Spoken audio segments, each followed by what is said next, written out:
Hello বন্ধুরা, আজকে যে ভিডিওটা এনেছি সেই ভিডিওটা দেখাবো। এই ভিডিওটার মেন হচ্ছে ওজন ফেসিয়াল নিয়ে। ওজন ফেসিয়াল অনেকে মানে ওজন ফেসিয়ালের বিষয়ে জানে না কিভাবে করে বা কিছু। এই ওজন ফেসিয়াল মেশিন যারা জানতে চায় বা যারা জানে না তাদের জন্য এই ভিডিওটা ওজন ফেসিয়ালের মেশিনের ব্যাপারে, ঠিক আছে? এই ভিডিওটা তাদের জন্য। তো আমি এটা অন করে রেখেছি দেখানোর জন্য। আমি এটা অফ করে আবার অন করব। আজকে দেখাবো আমি এই মেশিনের কাজ। তো এই সুইচটা আমি দিলাম।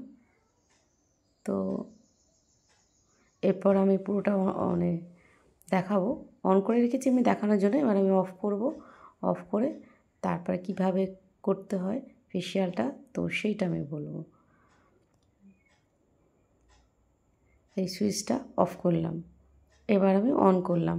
করে এরপর মাইনাস প্লাস দুটোই করা যায় এবং কেউ এটাতে কেউ 8তে করে, 8এতে করে, কেউ 9এ করে, কেউ 10এ করে, কেউ 15তেও করে ফেসিয়ালটা, ঠিক আছে?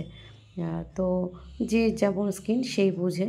তো এনাকে আমি ধরো 13তে রাখতে পারি, 12তেও রাখতে পারি। হ্যাঁ, এইভাবে ওখানটায় অন করার পর তারপর আমি এই মেশিনটা এরকম ঘুরিয়ে ঘুরিয়ে ফেসিয়ালটা করা হয়। তো এই ফেসিয়ালটা খুব ভালো আর খুব গ্লো দেয়। এটাকে ওজন ফেসিয়াল বলা হয়। তো ওজন ফেসিয়ালটা আমি এইভাবেই করি আর এটা এইভাবেই করে। যদিও এটাতে কালো স্পট চলে যায়, তারপরে বলিরেখা চলে যায়, মুখটা খুব গ্লো দেয়। ওজন ফেসিয়াল করলে অবশ্যই খুব ভালো তার এফেক্টটা আসে। ওকে, আমার এই পর্যন্ত ছিল। ওকে, বাই, সি ইউ।